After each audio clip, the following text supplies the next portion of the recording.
Word has died. Hunter S. Thompson was a lot of things: a journalist, an author, a patriot, a professional troublemaker, a complex walking monument to misbehavior, who apparently took his own life with a gun last night.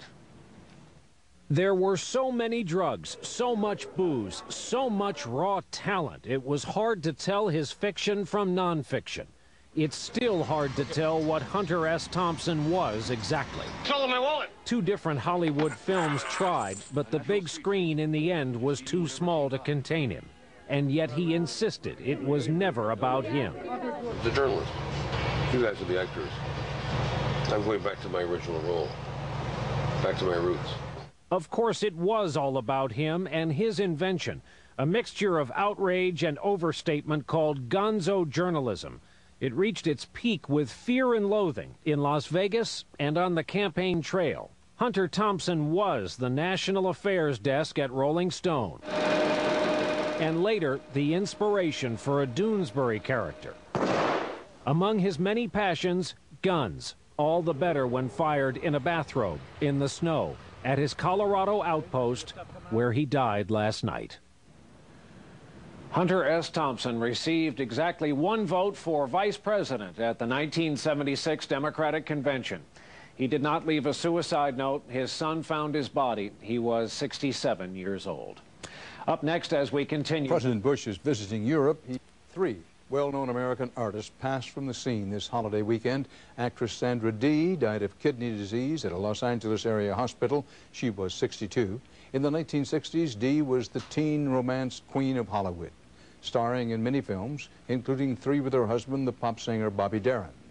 Singer John Raitt died of pneumonia at his Los Angeles home. He was 88. Raitt, the father of singer Bonnie Raitt, starred on Broadway in the 1940s and 50s and in Hollywood musicals. Finally, writer Hunter S. Thompson was found dead at his Aspen, Colorado home, an apparent suicide at 67. His story from CBS's Bob McNamara.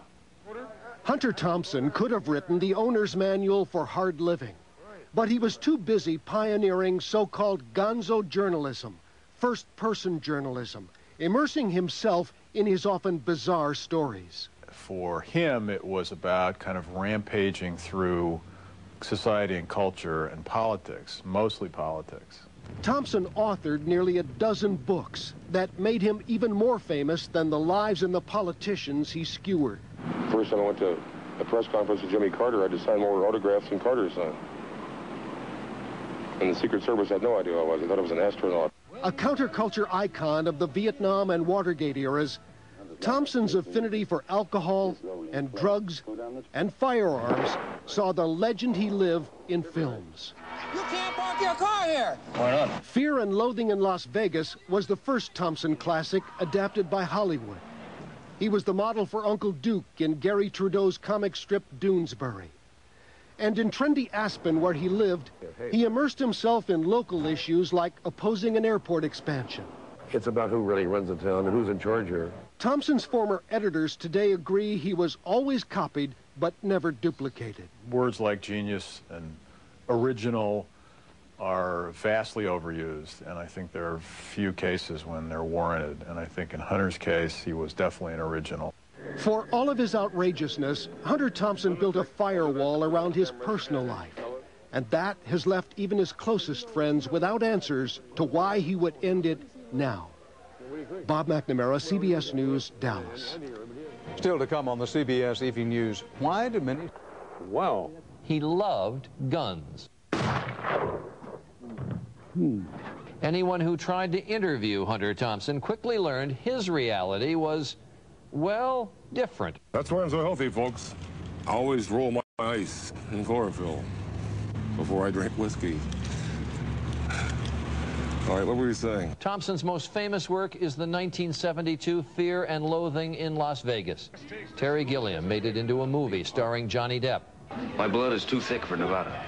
I've never been able to properly explain myself in this climate. Hunter S. Thompson, dead from a self-inflicted gunshot wound. We don't know why. He was 67.